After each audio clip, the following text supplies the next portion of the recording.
Wherever you go, whatever you do, throw a little attitude. Omax, Vest and Briefs.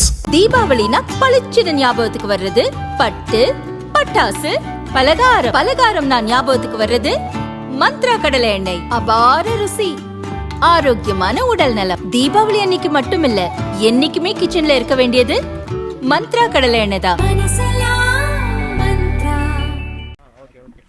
திமுக கூட்டணியில் இணைவதற்கான பேச்சுவார்த்தை நடந்து வருவதாக அமைச்சர் ராஜகண்ணப்பன் வந்து பேசியிருக்காங்க ஐயா. தேர்தல் நேரத்தில் பலவிதமான யோகங்கள், பலவிதமான பேச்சுக்கள், உண்மையும் இருக்கும், பொய்யும் இருக்கும். நீங்கள் அதை எப்படி எடுத்துக்கிறீங்கன்றதை பொறுத்து இருக்கு ஊடக நண்பர்கள். உங்களுடைய விருப்பம் என்ன ஐயா? நீங்கள் முடிவு எடுத்துட்டீங்களா? தேசிய ஜனநாயக கூட்டணியில் இல்லை அப்படின்ற முடிவு எடுத்துட்டீங்களா? இது இன்னும் முடிவு எடுக்கலை.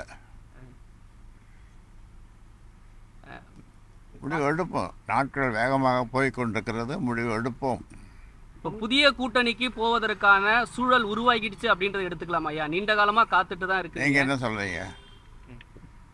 இல்லை ஐயாவுடைய நீங்கள் ஒரு மூத்த அரசியல் தலைவர், பல தேர்தல்களை பார்த்துருக்கிறீங்க. இப்போ இருக்கக்கூடிய சூழலில் புதிய அணிக்கு போவதற்கான காலம் கசிந்து விட்டதுன்னு பார்க்கலாமா?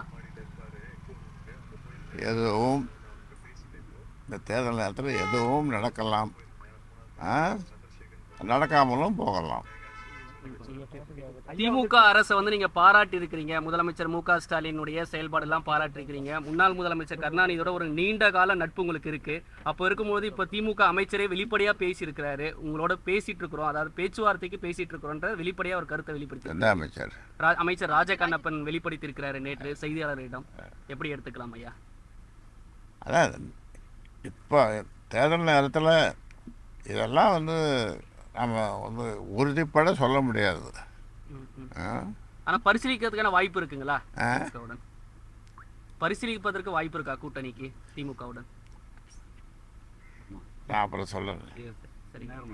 பாமகலேருந்து 3 சட்டமன்ற உறுப்பினர் நீக்கியதா அறிக்கை வந்திருக்கு. ஏற்கனவே உங்களுக்கு கால அவகாசம் கொடுத்துட்டீங்க. அது கொடுத்தாச்சு, நீக்கியாச்சு.